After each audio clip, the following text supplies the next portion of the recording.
Hello students, हमारा आज का टॉपिक है प्राइस डिस्क्रिमिनेशन यानी कीमत विभेद। कीमत विभेद का क्या अर्थ होता है?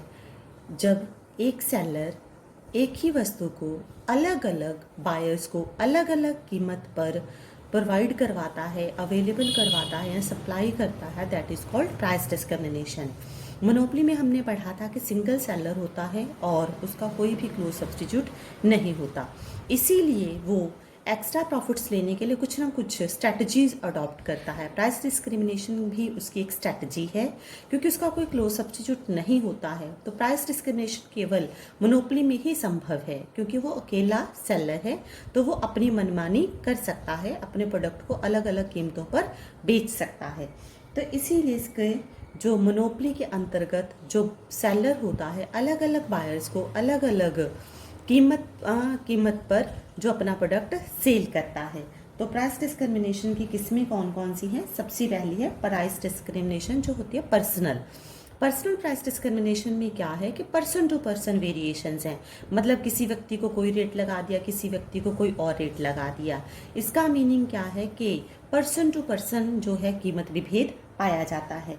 ये मोस्टली डॉक्टर्स करते हैं, वकील करते हैं कि अपने क्लाइंट से अलग अलग रेट ले लिया। जो डॉक्टर्स होते हैं पेशेंट्स को, जैसे कि उनका रेट होता है कि अगर मान लो घर पे दिखाएंगे तो उसका एडिशनल रेट है, और उसके बाद हॉस्पिटल्स में देखते हैं अपने प्राइवेट क्लिनिक पे उसका अलग रेट है, उससे कम हो जाएगा जो घर पे लेते हैं। उसके बाद अगर आप सिविल हॉस्पिटल में जाके उसी डॉक्टर को दिखाते हो 10 रुपये में या 2 रुपये में, वो लोग देख देते हैं, अपने सर्विसेज को अलग अलग तौर पर मतलब प्रोवाइड करवाते हैं, अलग अलग रेट पे प्रोवाइड करवाते हैं। जोग्राफिकल प्राइस डिस्क्रिमिनेशन का अर्थ होता है कि जोग्राफी एरिया के अकॉर्डिंग, जैसे कि आपने कई चीज़ों पर देखा होगा रेट के साथ कि इन पंजाब इसका ये रेट है, इन हरियाणा ये है, आउट ऑफ पंजाब हरियाणा राजस्थान इसका रेट ये है, इन इंडिया इसका रेट ये रहेगा, आउट ऑफ इंडिया इसका रेट ये रहेगा। That is called geographical price discrimination. Next आ जाता है price discrimination according to use, जैसे कि इलेक्ट्रिसिटी डिपार्टमेंट वाले करते हैं कि अगर आपने कमर्शियल यूज़ के लिए इलेक्ट्रिसिटी यूज़ करे हो तो रेट ज़्यादा होगा, अगर आप डोमेस्टिक के लिए यूज़ करे हो तो उसका रेट क्या होता है? कम। जैसे कि एग्रीकल्चर सेक्टर को पंजाब में फ्री है, तो ये डिफरेंट तरीके हैं कि किसके लिए यूज़ करे हो आप उस चीज़ को। नेक्स्ट आ जाता है according to time. According to time, समय के अनुसार कि डे टाइम में इलेक्ट्रिसिटी सस्ती है और मॉर्निंग और नाइट में क्या है? महंगी है। तो ये होता है टाइम के अकॉर्डिंग। फर्स्ट शो है जो होगा वो महंगा होगा, सेकंड शो सस्ता होगा, मतलब फर्स्ट शो की टिकट महंगी मिलेगी आपको। डिग्रीज ऑफ प्राइस डिस्क्रिमिनेशन, अब हम करेंगे इसकी डिग्रीज के कौन कौन सी डिग्रीज हैं प्राइस डिस्क्रिमिनेशन की। सबसे पहले है फर्स्ट डिग्री। फर्स्ट डिग्री में आप समझिए, फर्स्ट डिग्री में क्या होता है कि कंज्यूमर के पास वो कुछ भी नहीं छोड़ता। ये डिमांड कर्व है। तो पहली वस्तु के लिए मान लीजिए एक कंज्यूमर जो है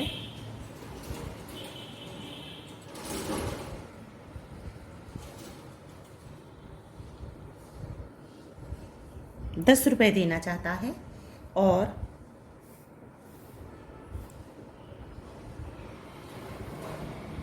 दूसरी के लिए 8 देना चाहता है, तीसरी के लिए 6 देना चाहता है,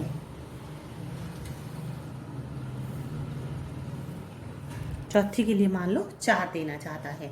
तो वो अगर 4 प्रोडक्ट खरीदता है, क्वांटिटी 4 यूनिट्स खरीदता है, तो ये नहीं है कि 4 × 4 16 रुपीज़ वो देगा। वो कितने देगा? पहले के लिए 10, दूसरे के लिए 8, तीसरे के लिए 6 और चौथे के लिए 4। तो इसका मतलब क्या है? वो 28 रुपये पे करेगा। मतलब कि कंज्यूमर के पास कुछ भी कंज्यूमर सरप्लस नहीं है, उपभोक्ता की बचत शून्य है। क्यों? क्योंकि वो पहले यूनिट के लिए जितना देना चाहता था उतना ही दिया है। इधर क्वांटिटी है, इधर मार्जिनलिटी और प्राइस। मतलब पहले के लिए वो 10 यूनिट यूटिलिटी थी उसके लिए कीमत भी वो कितनी दे रहा है? 10 रुपये दे रहा है। दूसरे प्रोडक्ट की उसकी यूटिलिटी कितनी है? 8 यूनिट, और उसके लिए वो कीमत का भुगतान भी कितना कर रहा है? 8 यूनिट्स रुपीज़। उसी तरह 6 यूटिल्स उसको यूटिलिटी मिल रही है 3 यूनिट्स के तीसरे यूनिट से, और उसके लिए वो कीमत का भुगतान कितना कर रहा है? 6 रुपये। चौथे यूनिट से उसको 4 यूटिलिटी मिल रही है और उसके लिए पेमेंट भी कितनी दे रहा है, 4। जबकि अगर हम प्राइस परफेक्ट कंपटीशन के हिसाब से देखें तो अगर हम 4 यूनिट खरीदते हैं तो 4 रुपये कीमत होगी, डिमांड और सप्लाई बराबर है, 4 गुना 4 16, तो उसको 16 रुपये देने चाहिए थे और उसका 12 रुपये उपभोक्ता की बचत होनी चाहिए थी, लेकिन ऐसा नहीं है। इसमें कंज्यूमर सरप्लस जो होता उपभोक्ता की बचत दैट इज 0। ठीक है, कंज्यूमर सरप्लस उपभोक्ता की बचत। नेक्स्ट सेकंड डिग्री आ जाती है जिसमें वो क्या होता है कि जितना डिफरेंट प्राइसेस की जो वो डिसाइड कर कि कंज्यूमर वो कितना पे करना चाहता है उसके अकॉर्डिंग ही वो चार्ज करता है, लेकिन वो ग्रुप्स बना लेता है। देखिए ये डिमांड कर्व है, तो उसने क्या किया, ग्रुप्स में डिवाइड कर लिया, 3 ग्रुप बना लिए। ठीक है, क्वांटिटी 1, क्वांटिटी 2, क्वांटिटी 3, ये डिमांड कर्व है। ये रिच क्लास है, ये मिडल और ये पुअर क्लास है। तो उसने क्या किया कि जो ज़्यादा पे करना चाहता जो कंज्यूमर, उसको वो ज़्यादा रेट पे ही चीज़ प्रोवाइड करवाएगा, जो कम पे देना चाहता है उसको कम वाले ग्रुप में ले लेगा। जैसे कि डॉक्टर्स हैं कि सिविल हॉस्पिटल्स में कम रेट लेते हैं, प्राइवेट क्लिनिक पे ज़्यादा लेते हैं, और अपने घर पे या इमरजेंसी में या अलग से उनका रेट है कि वीआईपी कोटा, तो उसके लिए अलग रेट रहता है। ये रिच लोग हैं, ये ग्रुप ए हो गया। अब ग्रुप ए में अमीरों में भी कुछ बहुत अमीर होंगे। मान लीजिए कि ये रेट उसने रखा हुआ है 500 रुपये रखा हुआ है, इसके लिए उसने 200 रखा हुआ है, इसने 10 रुपये रखा हुआ है। तो 500 से भी कुछ ज़्यादा कि वो इंतज़ार, अमीर भी मान लीजिए लाइन में 10 हैं, तो 10 में से कुछ ऐसे भी होंगे जो चाहते होंगे कि हमें 700 ले लीजिए भाई, हमें पहले चेक, लेकिन वो ऐसा नहीं करेगा, पर्सन टू पर्सन नहीं करेगा, ग्रुप्स में करेगा। तो ये कंज्यूमर सरप्लस उस ग्रुप का हो जाएगा जो ए ग्रुप है। अब बी में भी ऐसे हैं कि कोई 300 देना चाहता होगा, कोई 350 कि हमें लाइन में नहीं लगना, लेकिन ऐसा नहीं है, उसने बी ग्रुप बना दिया है। ये कंज्यूमर सरप्लस बी का है। कुछ बंदे इतना पैसा देना चाहते हैं, कुछ इतना देना चाहते हैं, कुछ इतना, लेकिन वो सभी को सेम रेट लगाएगा। उसी तरह सी ग्रुप है। सी ग्रुप में भी कोई 10, 11, 12 रुपये इस तरह से 100, 150 तक भी देना चाहते होंगे। तो ये किन का ग्रुप का कंज्यूमर सरप्लस है, सी का। ये consumer surplus of C group, ये बी ग्रुप, ये ए ग्रुप, मतलब ग्रुप्स में उनको भी मिल रहा है, उपभोक्ता की बचत हो रही है। ये ए ग्रुप का है, ये बी का है, ये सी का है। ये होता है कि जो ज़्यादा हायर पे करना चाहता है उसको हायर ग्रुप में ले लेगा, जो लोअर पे करना चाहता है उसको लोअर ग्रुप में ले लेगा। तो ये अकॉर्डिंग टू ग्रुपिज्म है, मतलब ग्रुपिंग कर ली जाती है। मोस्टली ये डॉक्टर्स, वकील ये इस तरह से करते हैं। नेक्स्ट आ जाता है discrimination of third degree. Third degree में क्या होता है कि वो मार्केट्स में ही डिवाइड कर लेता है। जैसे कि ये डिमांड कर्व है, जैसे हमने पहले किया था बिल्कुल सेम डायग्राम बनती है, लेकिन इसमें क्या है कि ग्रुप की बजाय मार्केट ए, मार्केट बी, मार्केट सी, जैसे पंजाब की मार्केट है, हरियाणा की मार्केट है, राजस्थान की मार्केट है, इस तरह से वो ग्रुप्स में बांट लेता है कि यहाँ पे हमने इस रेट पे बेचना है, यहाँ पे इस रेट पे। जैसे कि शहरों में भी अलग अलग जो मार्केट्स हैं डिवाइड हो जाती हैं। जैसे डब वाली में ही देख लें हम लोग तो अलग अलग है, गोल बाज़ार है, मीना बाज़ार है, बस स्टैंड रोड वाली बाज़ार है। लुधियाना में देखा जाए तो अलग अलग हैं, जैसे कि घुमार मंडी हो गई, चौड़ा बाज़ार हो गया, माल रोड हो गया, बठिंडा में भी ऐसा ही है। ठीक है, दिल्ली में कनाट प्लेस की रेट अलग होगा। तो ये अलग अलग रेट्स हैं, तो उसके अकॉर्डिंग बांट लिए जाते हैं। जो अमीरों की मार्केट है उसमें रेट ज़्यादा लगा दिए जाते हैं। अगर आप चाहो तो सी मार्केट से भी खरीद सकते हो, बी से भी खरीद सकते हो, ए से भी। बायर कहीं भी जा सकता है, आपकी मर्जी है। तो ये इतना बेचेगा। ये उपभोक्ता का जो बचत है ए मार्केट में है, ये बी मार्केट में है, ये सी मार्केट में है। ये प्राइस ए मार्केट की हो गई, ये प्राइस बी मार्केट की हो गई, ये प्राइस सी मार्केट की होगी। इसमें भी ये इजी होती है, ये मोस्ट कॉमनली पाई जाती है। बी की भी जो सेकंड डिग्री है वो भी कॉमनली यूज्ड है, लेकिन जो फर्स्ट डिग्री है वो बहुत रेयरली पाई जाती है पर्सन टू पर्सन के, हर व्यक्ति को अलग अलग रेट। क्योंकि पहला यूनिट 10 रुपये का है तो दूसरा 9 का, तीसरा 8 का, ऐसा नहीं होता है। रियल लाइफ में इसको अप्लाई करना बहुत मुश्किल हो जाता है, तो ये पॉसिबल नहीं है। नेक्स्ट है कि प्राइस डिस्क्रिमिनेशन होती कहाँ, क्या क्या शर्तें हैं इसके लिए कि प्राइस डिस्क्रिमिनेशन अगर एक मोनोपोलिस्ट चाहता है कि वो कीमत विभेद करे तो क्या शर्तें हैं कि कहाँ पे ये हो सकती है। सबसे पहली चीज़ है एग्जिस्टेंस ऑफ मोनोपोली। बिना मोनोपोली के ये संभव नहीं है। अगर एकाधिकार नहीं होगा तो कीमत विभेद जो है पॉसिबल ही नहीं है। मान लीजिए कि अगर अलग अलग विक्रेता हैं तो एक विक्रेता अगर अलग रेट लगाएगा, कम ज़्यादा करेगा, तो दूसरे विक्रेता के पास व्यक्ति जो बायर है वो चला जाएगा। इसीलिए ये ज़रूरी है कि एकाधिकार हो। अगर एकाधिकार होगा तभी ही पूर्ण जो कीमत विभेद है हो सकता है। नेक्स्ट आ जाता है सेपरेट मार्केट। जैसा कि हमने कहा ये मार्केट ए, मार्केट बी, मार्केट सी। तो मार्केट्स जो है वो अलग अलग करना संभव हो कि अगर साथ साथ ही है कि ए मार्केट भी मेरे घर के पास ही पड़ती है और बी मार्केट भी, तो अगर मुझे बी में सस्ता मिल रहा है तो मैं ए की बजाय बी पे चली जाऊंगी, तो बी की बजाय सी पे भी जा सकती हूँ।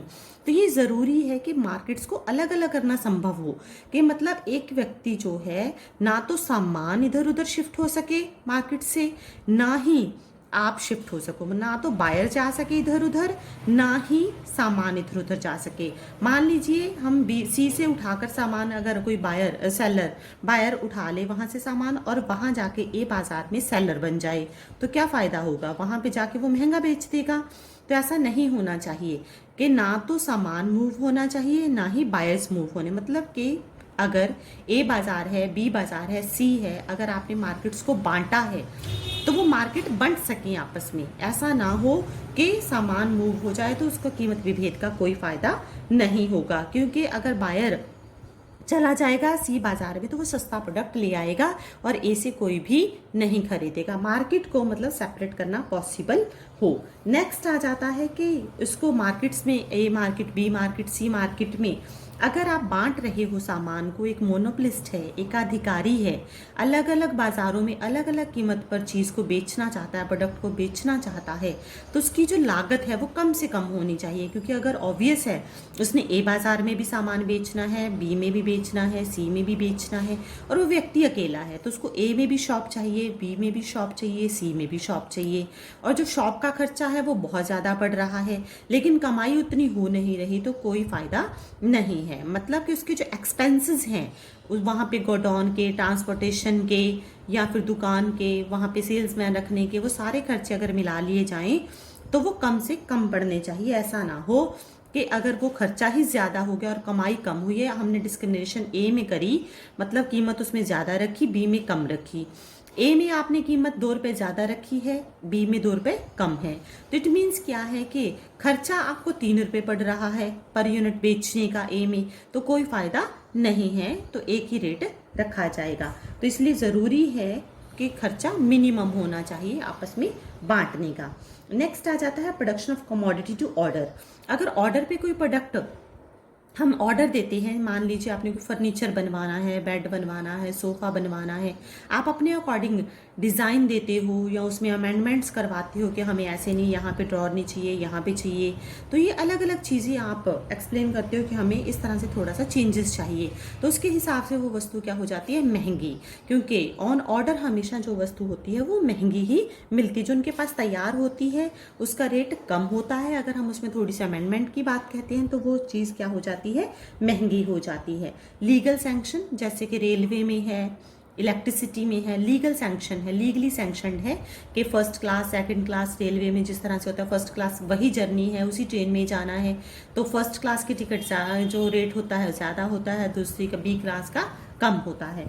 उसी तरह ही जैसे कि इलेक्ट्रिसिटी है, इलेक्ट्रिसिटी कमर्शियल यूज़ के लिए क्या है, महंगी, और डोमेस्टिक यूज़ के लिए सस्ती, क्योंकि गवर्नमेंट कर रही है ऐसा। नेक्स्ट आ जाता है प्रोडक्ट डिफ्रेंशिएशन। थोड़ा सा प्रोडक्ट में भी डिफ्रेंशिएट करके जो है कीमत अलग अलग चार्ज की जा सकती है। जैसे कि फॉर एग्जांपल कि शर्ट वही है, अगर आप लूज़ ले रहे हो तो उसका रेट अलग हो जाएगा, उसको अगर बॉक्स में बंद कर देते हैं, प्रॉपर ब्रांडिंग हो जाती है, तो उसका रेट क्या हो जाता है, ज़्यादा हो जाता है। महंगे एरिया में, माल रोड पे, कनाट प्लेस में ये चीज़ें क्या मिलेंगी आपको, महंगी मिलेंगी। सिंपल बाज़ारों में क्या होती हैं, ये सस्ती होती हैं। बिहेवियर ऑफ द कंज्यूमर, अगर कंज्यूमर में एरोगेंस है, ठीक है, तो चंडीगढ़ में सेक्टर 17 में जाता है, कनाट प्लेस पे जाता है, माल रोड पे शॉपिंग करता है, तो उससे क्या हो जाएगा, वो उसके प्रेजुडाइज को शो करता है, तो उसको भी वो कैश करते हैं। वहाँ पे वो थोड़ी सी सर्विसेज एडिशनल करके, जैसे कि चौक दरबान रख के जो उसको हमें सल्यूट करता है, फिर थोड़ा पानी पिला के, उनके आगे पीछे घूम के, उनको सर्विसेज प्रोवाइड करवा के, उनको फैसिलिटेट करके, तो उससे वो ज़्यादा कीमत चार्ज कर लेता है, कहीं ज़्यादा चार्ज करता है, जबकि उसका खर्चा उसमें क्या होता है, कम। तो वो कंज्यूमर के बिहेवियर के अकॉर्डिंग भी रेट चार्ज करते हैं, प्राइस चार्ज करते हैं। जो एरोगेंट होता है, थोड़ा सा शो करता है कि वो अमीर है, तो उसको रेट क्या लगाया जाता है, प्राइस क्या लगाई जाती है, ज़्यादा। जो देखने में ही जो बंदा आता है, सॉफ्ट है, थोड़ा सा सबमिसिव सा है, तो उसको रेट क्या लगाया जाता है, कम लगाया जाता है। Thank you. नेक्स्ट हम करेंगे जो डिस्क्रिमिनेशन कब प्रॉफिटेबल होती है और इक्विलिब्रियम।